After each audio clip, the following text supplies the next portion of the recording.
Então, Bruno, eu quero aproveitar aí que você levantou a bola para a gente colocar um vídeo, porque hoje a gente colocou na live Bolsonaro de Gênesis a Apocalipse. E quando a gente começou lá no Gênesis, a gente falou de CQC, nem mostramos aqui Luciana Gimenez, mas aquela coisa que todo mundo tratando como se fosse algo estriônico, como se fosse uma bobagem, e a gente precisa mostrar assim um pouco daquilo que aconteceu lá no começo e do que se tornou especialmente durante a pandemia.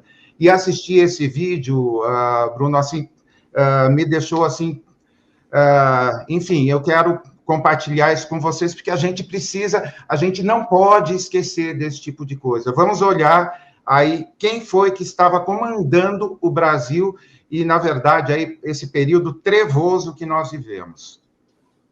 No caso particular, pelo meu histórico de atleta, caso fosse contaminado pelo vírus, não precisaria me preocupar. Nada sentiria ou seria, quando muito, acometido de uma gripezinha ou resfriadinho, como bem disse aquele conhecido médico daquela conhecida televisão. O vírus está aí, vamos ter que enfrentá-lo. Vai enfrentar como homem, pô, não como moleque. A gente ultrapassou o número de mortes da China. O Brasil não vai. Lamento, quer que faça o quê? Eu sou Messias, mas não faço milagre. Cara, quem fala de eu não sou coveiro, tá vendo? Não sou coveiro. Tu viu você do cara? Quem é de direita toma cloroquina.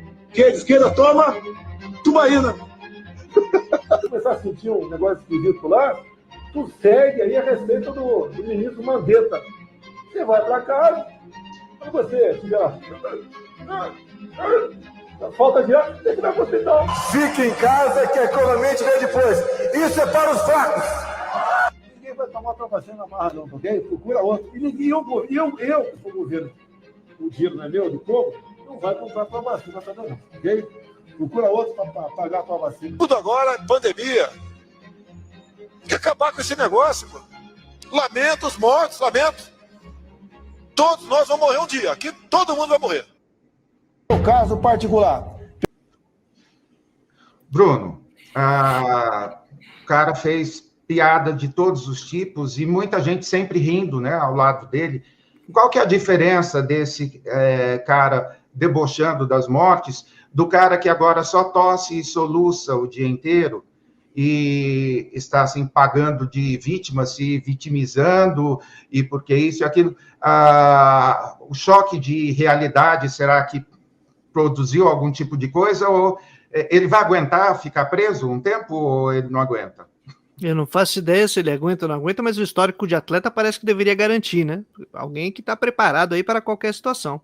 E esse tipo de piada, que não é piada, né? Esse tipo de ofensa com risada ao fundo e esse tipo de postura, dá margem para hoje a gente tratar com um completo cinismo e desdém o próprio processo, por exemplo, do que ele está sofrendo, né? É algo maluco, mas assim, abre uma margem para a gente dizer, eu estou aqui sendo julgado. Pois é, eu não sou juiz, meu amigo. Boa sorte para você.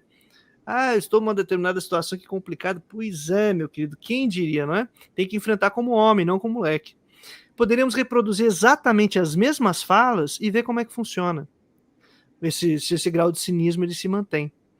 Então, é curioso, porque acho que reforça um traço muito importante desse pessoal mais nessa postura um tanto quanto cínica e agressiva, de que é machão e de que faz isso, aquilo, não sei o que lá, que é uma completa covardia, né? É um covarde e uma posição completamente covarde, foi covarde na pandemia, quando está tendo esse tipo de postura é uma covardia, uma postura de covarde diante de vítimas, de covarde diante da responsabilidade que teria de cuidar do país, de ser um bom administrador, de ser um bom gestor, de ocupar o seu cargo de maneira digna, foi covarde de não assumir essa postura, foi covarde de não saber administrar, está sendo covarde diante do processo que ele está sofrendo por envolvimento no golpe do 8 de janeiro, na tentativa de golpe. Né? Então, esse traço da covardia parece que se mantém.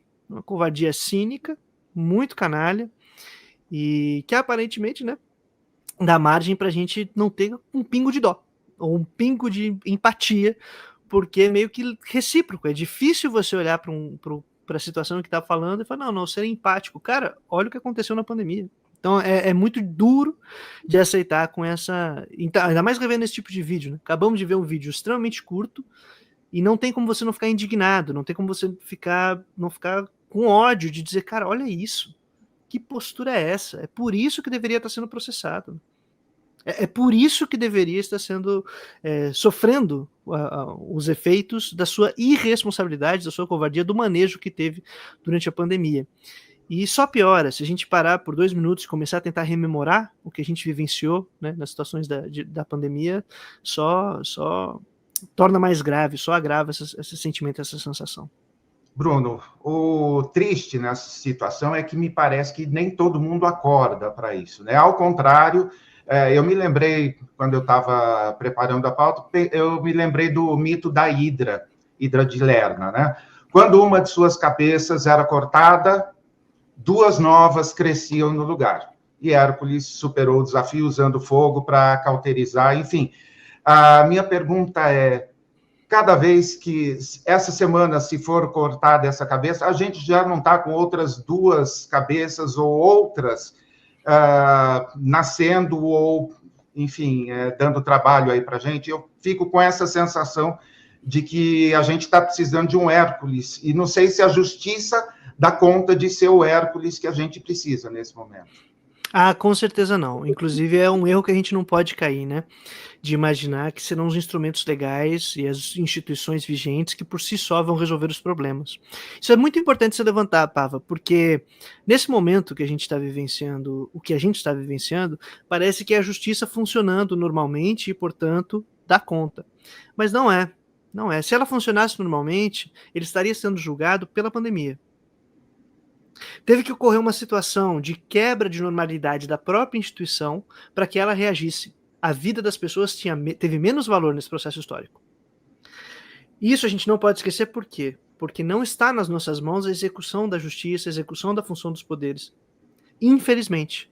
E devemos cada vez mais, e agora sim falo como um comunista, até então não estava, cada vez mais a mobilização e a organização popular para saber que o Estado, o mercado, a estrutura judicial, são instrumentos que nós temos enquanto comunidade viva, enquanto pessoas vivas nessa história. Mas elas não se realizam sozinhas. É a gente que faz com que elas vão para um lado ou para o outro. Isso é tanto verdade que nós temos de 25% a 30% da população brasileira que já faz mais de década, que tem uma tendência extremamente conservadora, que é a galera que participou das manifestações de 2013 majoritariamente, as jornadas que ocorreram para o impeachment em 2014, 2016, né, para o golpe em cima da Dilma. É um grupo que está mobilizado há muito tempo, e mobilizado de modo que empurrou as instituições a seu favor. Mas existe uma grande outra parcela que não necessariamente está mobilizada. A gente também tem de 25% a 30% de pessoas mais radicalizadas, ou filiadas a partidos, ou mais organizadas como progressistas em movimentos, que também tentam tensionar, com muito mais dificuldade. Mas a meiuca que a gente tem ali entre esses dois, 25% a 30%, ou seja, esse último terço, é quem decide. E é aquele que não está mobilizado e que ainda não tem consciência de qual lado está na história, como gostaria de atuar efetivamente. Não tem compreensão efetiva ou natural de que nós somos uma comunidade viva e a gente decide em última instância. A gente tem que se ajudar, se organizar e tensionar e puxar para onde a gente quer.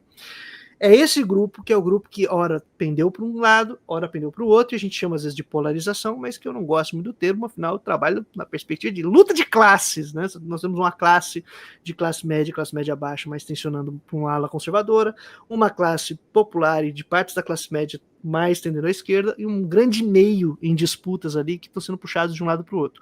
Dito isso, essa hidra que você acabou de comentar, Pava, vem desse grupo radicalizado, desse 1/3, 25% a 1/3 da população, que está mobilizada há muito tempo, com tendência fascista, conservadora, reacionária, não temos que ter medo desse nome, com tendência fascista, e não falo como ofensa, falo como análise, como categoria, fascista.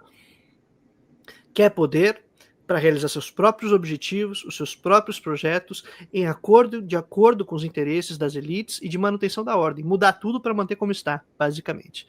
Esse grupo, ele está mobilizado, ele segue mobilizado, e ainda que depois de suas derrotas recentes em torno do bolsonarismo, É isso que você falou. Sai esse personagem, mas os outros seguem imobilizados. É um movimento que funciona pelo movimento.